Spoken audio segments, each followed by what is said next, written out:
So every year my sister and I get new Christmas ornaments, and a long time ago I decided to get her one with a Little Precious Moments character on a snowboard, and the little bell that was attached to said, "There's snowboarding with you."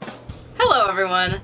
I am doing my Boxycharm unboxing for the month of July, and I know this video again is a little bit late, but that's okay, because the point is to figure out what the heck is in this box.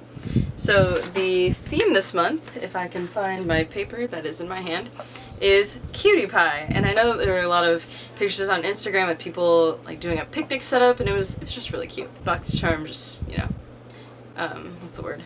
Inspires creativity. That's what I want to say. The first thing in the box is this bareMinerals palette. Oh, you can see my camera in the mirror. It has two different powders in it. It has a translucent powder in a matte finish, and then a translucent powder and a glow finish. I've mainly used the matte one so far all over my face. It's kind of hard to get it to pick up on the brush, at least with this brush that I use. So I've been using this brush from Juvia's Place. It's really soft, as if that makes you understand how soft it is by me putting it on my hand. But I just kind of use it and pick it up, and you can kind of see there isn't too much on the brush. I overdid it the first time I tried it, and there was definitely a white cast on my face. So I don't know if that just means I used too much that day, or if this would just look, or if this would just work better on fairer skin tones, but that's that.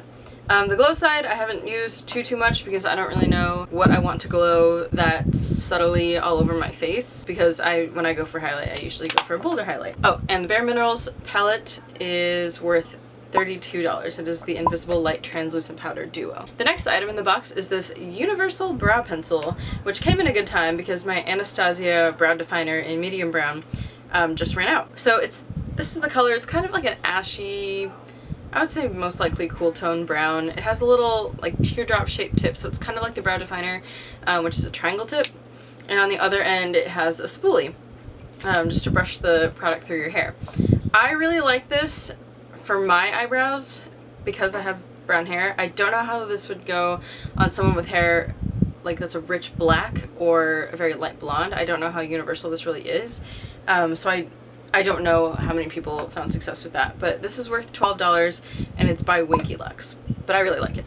The next item in the box is this ColourPop Ultra Matte Lip, which I think most of us who kind of follow internet beauty trends have probably tried by now, but it's worth $6, so I mean ColourPop stuff in general is really affordable. I remember last Boxycharm video I talked about an Ofra lipstick that usually goes for about $20, so this is a lot more affordable. It's pretty drying in comparison to the ColourPop Ultra Satin lips, but those are not transfer proof. The matte lip is pretty transfer proof once it dries down. I'm wearing this right now. It's in the shade Beeper. I know some people did get the Ultra Satin lips and maybe even some Ultra Glossy lips in their Boxycharms. I don't know. I haven't watched too many of the videos quite yet, but I know that everyone got something a little bit different. As far as the color, I wanted this color for a long time, but I just never bought it because I was afraid that I would hate the formula because it just sounded drying. I don't know, but I will continue to wear this. I prefer to wear like a lip primer under it. I know ColourPop has one that's $5 and it's just basically clear, or you can just use chapstick. Or I have the Bite Beauty lip primer that's like $22, so it's like kind of pricey, but I just wanted to try it and see if I liked it.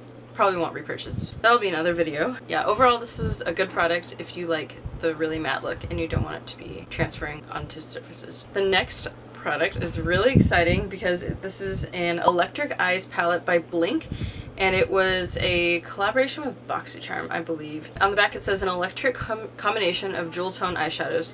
Swipe these shades across your eyes for a bold look. These are the colors. They're really pretty. They're all shimmers, so you can't, in my opinion, you can't do a complete look with just these because you need some matte colors in there. They have like a really pretty brown, a cranberry, like a pinkish champagne-y color, a light brownish gold, and then a really nice like highlight shade. And actually I used this brush from BH Cosmetics, and I took the lightest shade in the palette and just kind of dusted across the tops of my cheekbones for my highlight in this video right now. Multi-purpose, what do you know?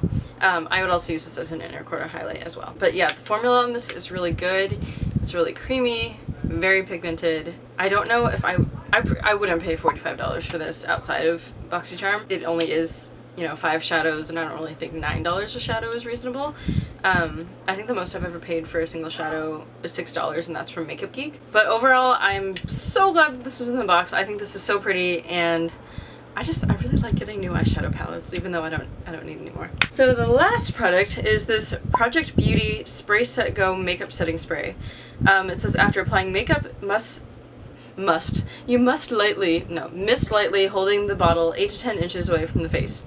Well, let me get out my ruler. Allow 5 seconds to dry. Now you're set. Haha, probably pun intended. I don't know how I feel about this. I don't know if it really helps my makeup stay on that much longer. And the mist is kind of not very fine. Like, it kind of splatters on the skin, like in big droplets, as opposed to like a super fine mist. Like the Urban Decay All Nighter Setting Spray. Here, I'll show it to you. So these are 2 of my favorite setting sprays. MAC Fix Plus can be used as a primer to help the makeup stay on longer, and as a setting spray. I usually forget to use it as a primer, so I just do it at the very end, and it helps all the makeup kind of melt together. Not melt, like stay together. And it has a pretty fine mist. The Urban Decay All Nighter Setting Spray definitely helps makeup last longer. This gets really rave reviews for good reason, and it also has a pretty good mist. So if this had a finer mist, I would probably like this more.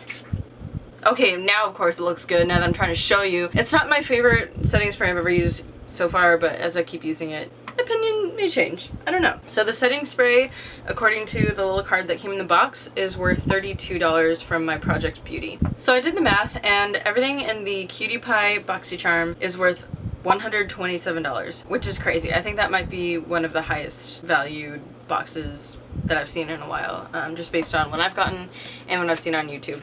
Overall, I'm really happy with this month's box. I'm really impressed with the product selection. bareMinerals, I hadn't known anything from them before this point, so I'm super excited about this. ColourPop lip products, I mean, oh, I should do a ColourPop collection video at some point. Let me know in the comments if that's something that you'd want to watch. But I'm always impressed with these. The brow pencil is something that I've been using kind of every other day. I've been rotating it with this brow powder from a past Boxycharm, and I could just see myself getting a lot of use out of these products. So I'm really excited about next month's box, but for now I'm just going to be playing with the things that I got this month. I'm also planning a video in the near future where I do my guy friend Zach's makeup, and he's sitting behind the camera right now probably thinking, no you're not, but it's going to happen. Do I have to shave? No, you don't have to shave. No, because there are male beauty vloggers who just they choose to keep their facial hair, and they just kind of work around it. So we're gonna get there. But let me know what other kinds of videos you'd like to see, and I will see you in my next video. Bye guys.